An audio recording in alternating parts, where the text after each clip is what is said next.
Thanks for watching Endgame Economics. If you enjoyed this video, hit subscribe. It's completely free for you, and it helps us continue making more videos like this. 57.13%. That is the share of the world's official currency reserves still held in US dollars. If you've spent any time online recently, you've likely been told this number proves the dollar is collapsing. It doesn't. In fact, if you look at the primary data from the International Monetary Fund, that 57.13% is actually higher than the previous quarter. The dollar's market share went up. But this figure does tell us something, and what it actually reveals is slower, stranger, and far more dangerous than a sudden crash.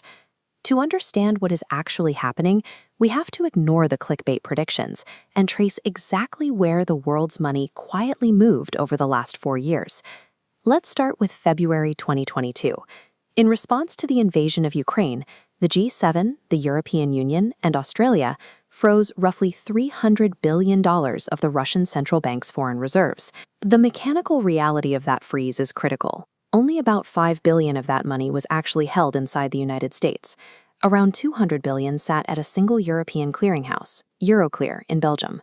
What every other central bank on Earth realized that week was that the Western financial infrastructure operates as a single, unified system. For 70 years, the logic of holding dollar reserves rested on one core assumption: the money is there when you need it, unconditionally. In one afternoon, that assumption was erased. Global actors saw clearly that reserves held in these Western systems are not property, they are permission. And because permission can be revoked, non-aligned nations were forced to quietly begin building a structural alternative. A central bank in Brazil or Indonesia is not going to panic sell its dollars.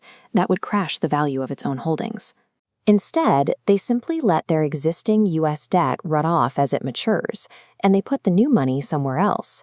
A European central bank report shows central banks holding 27% of reserves in gold, beating US debt at 22%. But adjusting for gold's rising market price to constant 2023 levels changes the picture. Treasuries stay around 26%, and gold drops to 16%. But the price effect doesn't explain the buying itself. Gold pays no interest and costs money to store. By every textbook metric, it is an inferior reserve asset to a US Treasury bill. Central banks are accumulating it anyway because gold has one specific property that no Treasury bill has. Nobody can switch it off. In 2025, central banks added 863 tons of it, and this isn't a coordinated anti-American bloc. Poland, a NATO member, was the largest single buyer on Earth, joining countries like Kazakhstan, Brazil, and Turkey. The most telling data point is that 57% of that massive total was unreported buying. The World Gold Council can see the physical gold moving, but no central bank has publicly claimed it. Institutions that want credit for a policy announce it. Institutions that want insurance stay quiet. This deliberate accumulation has pushed total central bank gold holdings to levels last seen under the Bretton Woods system. Physical reserves are only half the equation.